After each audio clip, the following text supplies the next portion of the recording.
Welcome back, guys. So today we want to address the question, is real estate a good investment for me? Alright, so whether or not real estate in general is a good investment, that question usually has an obvious answer. Yes. Here, especially in Jamaica, we find that property value moves in one direction. It's usually increasing. And this is the very same reason why persons may say, I don't have the money to invest. It's out of my league. What we're going to be doing today, we are going to be looking at how the average working class person can actually invest in real estate right here in Jamaica.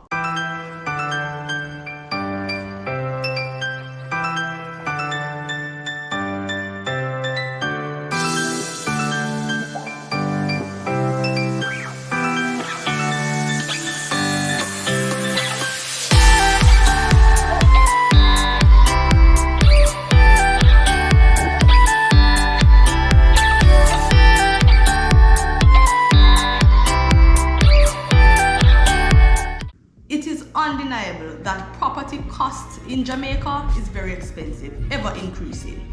Another reality is that many persons who are in the working class are struggling financially. So basically we are pulling in two different directions. The expenses over here and the inability to meet your everyday demands over here, pulling in different directions. So how can we actually put these together? Person struggling financially, yet being able to invest in a venture that will actually help them in the future. So we have to start off with an assessment of what we have available. Any amount of money we have available, whether it's $1 or a lot of money. And we have to look at this from two different perspectives. What we have coming in, our income, enough money coming in, little bit of money coming, we just look for what we have coming in. And we also have to look at what we have going out as our everyday expenses. So we are going to be assessing income, we are going to be assessing expenses, and see how we can actually work out our financial situations to do the investment. So the reality is we have to have some amount of money available to know if we can start investing directly in real estate, or we need to do something else until we can invest in real estate, do something else to kind of build up the capital by doing another venture before we can go in real estate. But the start point is actually to assess the financial situation as it is. What does it mean to assess your expenses, right? We have to look at the things that we are spending on, things that we don't necessarily need, and we can just go with the very basic and still live. The thing is, if the aim is to actually have more money available to invest, it means that anything that is taking away money from you that is not absolutely necessary, you have to cut back on that now. Just so you can have some more money available to do the investment.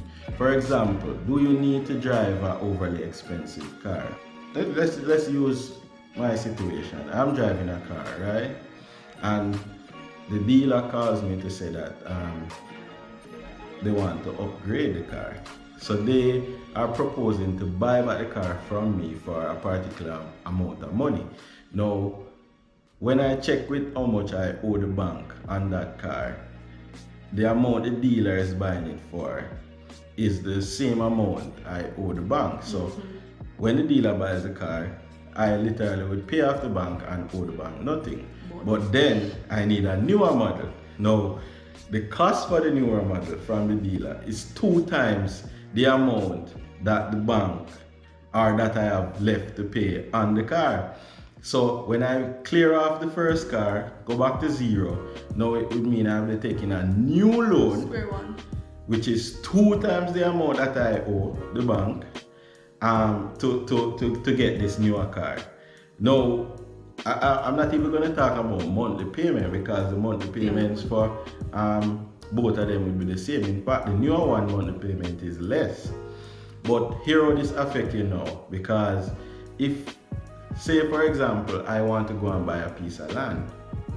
Now when I go to the bank, after I take this new car and go to the bank and the bank assess my debt to income ratio, they are going to tell me that I can't get a loan to buy the land.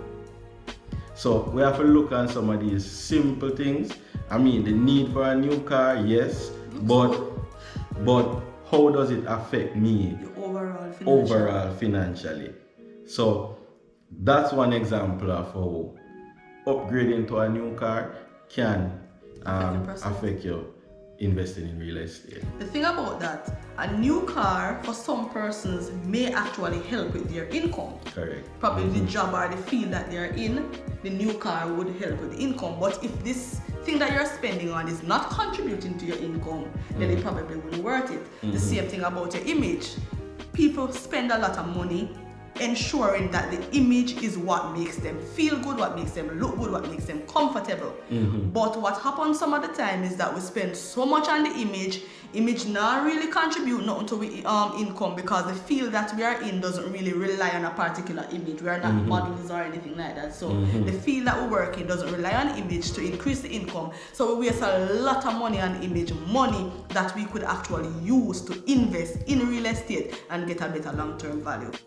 So basically, the point is to cut back on anything that is not contributing to your income. So if it now make you money, you don't need to do it. And you don't need it for survival. You don't need it for survival, you don't need to do it. All of that money can be used to invest in something that will get you closer to investing in real estate. I like that I said that, because sometimes what you end up saving is not enough to really invest in real estate because of the amount of money required to invest in real estate. However, you can actually use that money to invest in something else, and then eventually you would have enough, probably can pay the deposit for the land or something.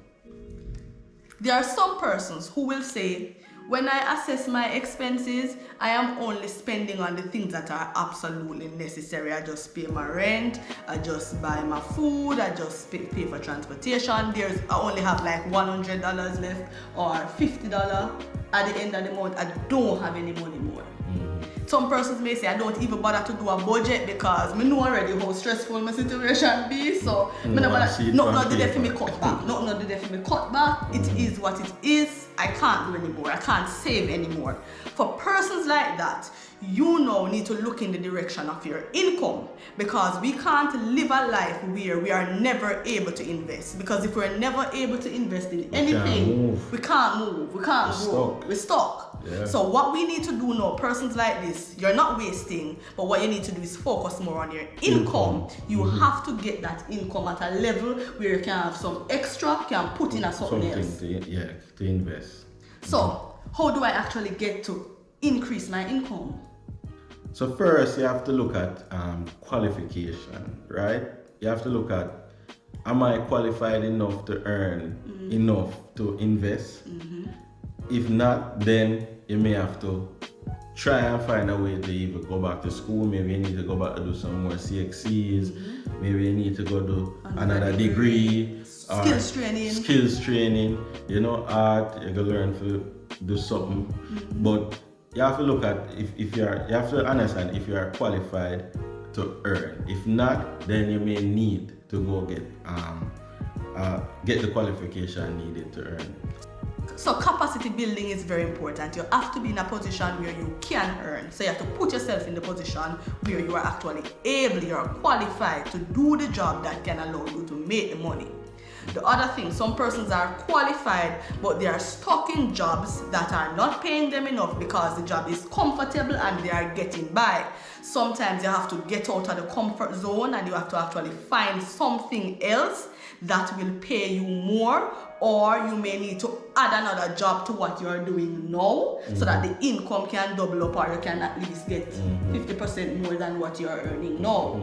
So it may mean changing your job, it may mean an additional job, it may mean turn your hand, what them said? Take your hand to make fashion. So it may also mean that you have to get creative. So apart from getting a second formal job, you may be able to use your own creativity. Probably you're a writer, probably you're creative enough to do hair or something like that part-time. Nails, you can use your crochet own and make swimsuit. Good. A whole heap of things out there you can do. I mean, even if you want to plant seedlings, pepper seedlings, and sell them back, just a lot of things. So draw on the knowledge that you already have. Yeah. So this is different from the whole thing of getting qualified to earn more. Sometimes we already have the knowledge, sometimes we have the qualification, but we're just not applying, pushing ourselves enough. So we need to draw on the creativity, draw on the talent, use it as a means of earning some more additional income. So once we increase the income, cut down the expenses, or one or the other depending on your situation, or both, then probably we'll find ourselves in a better position to be able to invest. So guys, if you want to invest in real estate, you have to prioritize real estate. Means you have to put it at top of the list of things you need to get done. So making it a priority. All these other things, if they are not contributing to you making money or bringing in money for you, they don't need to be up there with it. Real estate is something beneficial to us. It is a thing that takes time. You have to have the patience to go through it. So it's not something where tomorrow morning you decide say you're gonna do it and then you just get rich from it tomorrow morning. You have to build it. It takes time, and you have to take it step by step. You may not have the capital right now if you go buy a piece of land. You probably can't pay the deposit if you go get a piece of land. But guess what? It can start as small as buying a bag of bagels. Flip it, and just start growing that till it reaches a point where you can actually go deposit on a piece of land. So it's something that you have to work on with time. Another point I think is important too is the whole thing of not comparing yourself to others, even though you're learning from their journey. You look at what they're doing, you learn from them, but don't get too keen on comparing yourself, because people's situations are different. They may be able to do it in 2 years, it may take you 10 years. Nobody give up on the dream because they do it faster than you. Also, probably you're in the same job, or you think your social situation is the same, so you should be able to afford the same thing. There are many things that affect people's ability to afford things. So although we are looking and learning from others, we have to be very, very careful not to compare ourselves and to demotivate ourselves in the process. So put it down on paper, guys. Plan it out properly, know the steps that you need to take, and just keep working at it one step at a time, and you will definitely get there. Also, as you work, you're gonna find that it becomes a little bit overwhelming at times. However, this is not dead sacrifice. One of the reasons why we have chosen real estate is because we have established already that the growth rate is so fast. So that means say it's gonna make you make money in the future. So if it is something that is worth it, it's something that is also worth the sacrifice of going through. And when we say the growth rate is fast, so for example, you may struggle to find the first deposit, and when you finally get that product, so you finally build the house, right? Because of how the value increases, you build up so much equity in that house. You can literally take the equity out of that house and reinvest it in another real estate venture. I have to say this part. The initial sacrifice is always the same, or more or less the same. I remember in 2012 when I was just leaving university, and I was looking at some scheme units. It was like 6.5, and I thought that was just too much for me. I can't afford that. But now, if I were supposed to go and look at the same unit, the cost would be like 2-3 times. And about 18. And a person who is just leaving university will have the same struggle that I had in 2012. So the struggle is almost always going to be the same. You just have to make up your mind that I'm going to go through this phase, and I think it gets easier with time. So, thanks for watching. We hope you found this video useful. We are working on the cabins. That's one of the reasons why we haven't posted. Yes, so we have, guys, for July and August, we have been really busy. I mean, our work got hectic, and then we had the cabins going as well, which was just pulling us in different directions. But I really love how they look. Coming on really nicely. They're coming on really nicely. We're working on something for you, so stay tuned. And if you have not yet subscribed to the channel, please go ahead and do so. Remember, like this video, share this video, leave a comment to tell us about your journeys on real estate investment. And until next time, Keep the dream alive. Bye.